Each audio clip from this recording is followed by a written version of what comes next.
সিয়াম পালন করলে আল্লাহকে রাজি খুশি করা যায়, সিয়াম পালন করলে জাহান্নাম থেকে বাঁচা যায়, সিয়াম পালন করলে আল্লাহর নৈকট্য প্রাপ্ত হওয়া যায়, সিয়াম পালন করলে তাকওয়াশীল হওয়া যায়। এবং শুধু তাই নয়, সিয়াম পালন করলে বর্তমান মেডিকেল সায়েন্স প্রমাণ করছে শরীরের মধ্যে inflammation, diabetes, hypertension, high blood pressure থেকে শুরু করে ফ্যাটি লিভার থেকে শুরু করে এরকম 60 থেকে 70টা ডিজিজ বা রোগ রয়েছে, যেটা আমি বলছি না, পৃথিবীর মধ্যে রাসূল সাল্লাল্লাহু আলাইহি ওয়াসাল্লাম বলেছেন, মান সামা রমাদানা ঈমানান ওয়া ইহতিসাবান গুফিরা লাহু মা তাকাদ্দামা মিন যামবি।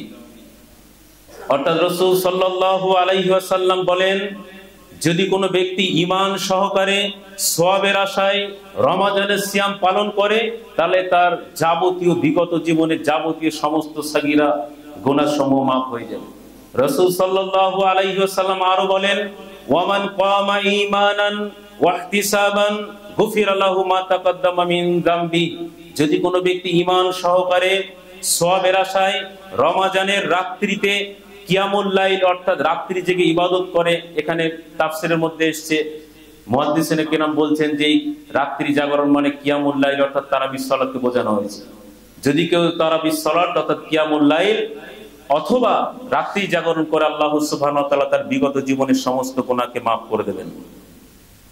রাসূল সাল্লাল্লাহু আলাইহি ওয়াসাল্লাম আরো বলেন, যখন রমজান মাস আসে তখন শয়তানদেরকে অর্থাৎ জিন শয়তান এবং যাবতীয় শয়তানকে শৃঙ্খলাবদ্ধ অর্থাৎ শিকল দিয়ে বেঁধে রাখা হয়। রাসূল সাল্লাল্লাহু আলাইহি সাল্লাম আরো বলেন, যখন রমজান মাস আসে তখন একজন ঘোষণাকারী ফেরেশতা ঘোষণা করে, হে কল্যাণের অগ্রসরকারী অর্থাৎ হে কল্যাণকামী, তোমরা অগ্রসর হও কল্যাণ অর্জনের জন্য। হে অকল্যাণকামী অর্থাৎ যারা তোমরা খারাপ কাজ করছো, তোমরা থেমে যাও। রাসূল সাল্লাল্লাহু আলাইহি ওয়াসাল্লাম আরো বলেন, যখন রমজান মাস শুরু হয় তখন জাহান্নামের দরজাসমূহ বন্ধ করে দেওয়া হয়, জান্নাতের দরজাসমূহ খুলে দেওয়া হয়। অর্থাৎ এই মাস এমন একটি মহিমান্বিত মাস, এই মাস ফজিলতপূর্ণ মাস, এই মাস ইবাদতের মাস, এই মাস গুনাহ মাফের মাস। রাসূল সাল্লাল্লাহু আলাইহি ওয়াসাল্লাম বলেন, যে ব্যক্তি রমজান মাস পেল অথচ বিগত জীবনের গুনাহগুলোকে মাফ করিয়ে নিতে পারলো না, সে ব্যক্তি ধ্বংস। অতএব সম্মানিত উপস্থিতি, এরকম হাজারো হাদিস বর্ণিত হয়েছে। আমি সংক্ষিপ্তভাবে বোঝাতে চাইছিলাম, এই মাসটি এমন একটি মাস, মুমিনদের জন্য এটা হচ্ছে একটি সিজন। ব্যবসায়ী, একজন ব্যবসায়ী মানুষ, তার যেমন সিজন থাকে, বছরে কোনো একটা সময় তার ব্যবসাটা ভালো চলে। একজন চাষি মানুষ, চাষেরও সিজন থাকে, দেখবেন ওই সিজনের সময় মতো ব্যবসায়ী খাওয়া দাওয়া হয় না, সময় মতো চাষি খাওয়া দাওয়া হয় না, তার টার্গেট থাকে এখন আমার সিজন, খেয়ে হোক না খেয়ে হোক, টাইম নির্ধারিত টাইম রদ বদল করে তারা কাজ গুছিয়ে নেওয়ার চেষ্টা করে। সম্মানিত উপস্থিতি, আমরাও ব্যবসাদার, ইমানদার হচ্ছে আখিরাতের ব্যবসা। এখন সময় সংক্ষিপ্ত, কয়েকটি মাসলা নিয়ে আলোচনা করবো, নাহলে বলতাম। আল্লাহ সুবহানাহু ওয়া তাআলা একাধিক আয়াতের মধ্যে বলছেন, ওই হাল আদুল্লুকুম আলা তিজারা, অর্থাৎ আল্লাহ সুবহানাহু ওয়া তাআলা দুনিয়াকে আখিরাতের মোকাবেলায় দুনিয়ার এই সঞ্চয়কে ব্যবসার সাথে তুলনা করেছেন। অতএব সম্মানিত উপস্থিতি, রমাদান মাস আমাদের জন্য হচ্ছে একটি সিজন। এই সময় আমাদের বিগত জীবনের চলার পথে ইচ্ছায় অনিচ্ছায় যে গুনাহগুলো হয়ে গেছে, গুনাহ মাফ করানোর মাস। এই মাস এমন একটি মাস, জান্নাত কামাইয়ের মাস। এই মাস এমন একটি মাস যে জান্নাতে পাথর সংগ্রহ করার মাস। অর্থাৎ আমি ইতিপূর্বে যে হাদিসগুলো সংক্ষিপ্তভাবে বর্ণনা করলাম, এই মাস হচ্ছে ফজিলতপূর্ণ মাস। এবং শেষ কথা বা এই রিলেটেড আরেকটি কথা না বললেই নয়, যে আবু হুরায়রা রাদিয়াল্লাহু আনহু বলছেন, রাসূল সাল্লাল্লাহু আলাইহি ওয়াসাল্লামকে একজন ব্যক্তি এসে জিজ্ঞাসা করলেন, ইয়া রাসূলুল্লাহ, আমাকে এমন একটি আমলের কথা বলুন যে আমলের মাধ্যমে আমি জান্নাত লাভ করতে পারি বা সফলকাম হতে পারি। রাসূল সাল্লাল্লাহু আলাইহি সাল্লাম বললেন, তুমি সিয়াম পালন করো। ইবাদতের জগতে সিয়ামের সমতুল্য আর কোনো ইবাদত নাই। সম্মানিত উপস্থিতি, একটু বোঝার চেষ্টা করুন। একজন আগন্তুক সাহাবী এসে আল্লাহ রাসূলকে জিজ্ঞাসা করলেন, ইয়া রাসূলুল্লাহ, আমাকে এমন একটি আমলের কথা বলুন যে আমলের মাধ্যমে আমি কামিয়াব হতে পারি, জান্নাত লাভ করতে পারি। আল্লাহ রাসূল বললেন যে তুমি সিয়াম পালন করো। ইবাদতের জগতে সিয়ামের সমপর্যায়ের আর কোনো ইবাদত নাই। কেন ইবাদতের জগতে সিয়ামের সমপর্যায়ে আর কোনো ইবাদত নাই? আপনি যে কোনো কাজ চাইলে করতে পারেন, কিন্তু সিয়ামটা ভালো করে ভাবুন। এবছর তো আল্লাহর রহমত, অনেক ঠান্ডা বা নতুন করে অনেকে বলছে ফিরে আসছে।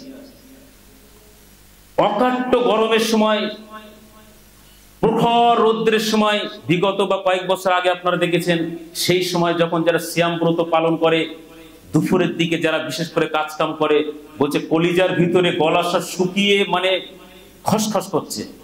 ঠিক এরকম একটি সময়, এরকম একটি সিচুয়েশনে সে গোসল করছে, পৃথিবীর কোন শক্তির ক্ষমতা নয়, গোসল করতে করতে যদি কোনো রোজাদার বা সিয়ামরত সাইম ব্যক্তি এক ঢোক পানি পান করে, তাহলে ওই বুক শুকিয়ে যে আলকাট্রার মতো হয়ে গেছে সেটা কিন্তু সে পান করতে পারে, অর্থাৎ পানি গ্রহণ করতে পারে। কিন্তু সে এটা বিশ্বাস করেছে পৃথিবীর কেউ দেখতে না পেলেও অবশ্যই আমার স্রষ্টা, মহান স্রষ্টা আল্লাহ সুবহানাহু ওয়া তাআলা তিনি দেখছেন।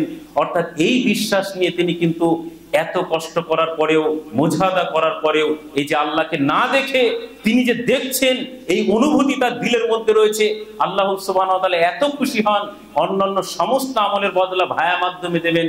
এবং এই সিয়াম সাইম ব্যক্তি সিয়ামের প্রতিদান আল্লাহ সুবহানাহু ওয়া তাআলা নিজ হাতে দেবেন। এদেরকে আখিরাতের ময়দানে ভিআইপি জোনে রাখা হবে। দুনিয়াতে দেখবেন এমপি এমএলএ মন্ত্রী মিনিস্টার মুখ্যমন্ত্রী গেলে ভিআইপি রোড অর্থাৎ ব্লক করে দেওয়া হয়, সাধারণের চলাচল নিষেধ করে দেওয়া হয়, ভিআইপিদের জন্য ওই রাস্তাটা কিছুক্ষণের জন্য চালু করা হয়। ঠিক তেমনি ভাবে যারা সিয়াম পালন করবে আখিরাতে তারা ভিআইপি হবে। কেমন? তাদের জন্য জান্নাতের স্পেশাল একটি গেট থাকবে, রায়হান। এই দরজা দিয়ে সিয়াম পালনকারী ব্যক্তিরা ভিআইপির নাই প্রবেশ করবে, অন্যরা আর কেউ নয়। অতএব সম্মানিত উপস্থিতি, নবী মুহাম্মদ সাল্লাল্লাহু আলাইহি সাল্লাম বলেন, যে ব্যক্তি আল্লাহর সন্তুষ্টির জন্য একদিন সিয়াম পালন করবে, তার থেকে এবং জাহান্নামের দূরত্ব 70 বছরের রাস্তা পরিমাণ দূরত্ব তৈরি করে দেওয়া হবে।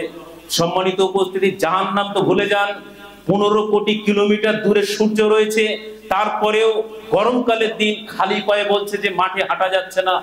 15 কোটি কিলোমিটার দূরে সূর্য থাকার পরেও তার তাপের কারণে যদি আমরা খালি পায়ে মাটিতে হাঁটাচলা করতে না পারি, আর জাহান্নাম তার চাইতে কত তীব্র, কত ভয়ঙ্কর, যে জাহান্নামের এক জোড়া জুতো পরিয়ে দিলে মাথার ঘিলু টকবক টকবক করে মানে করতে থাকবে।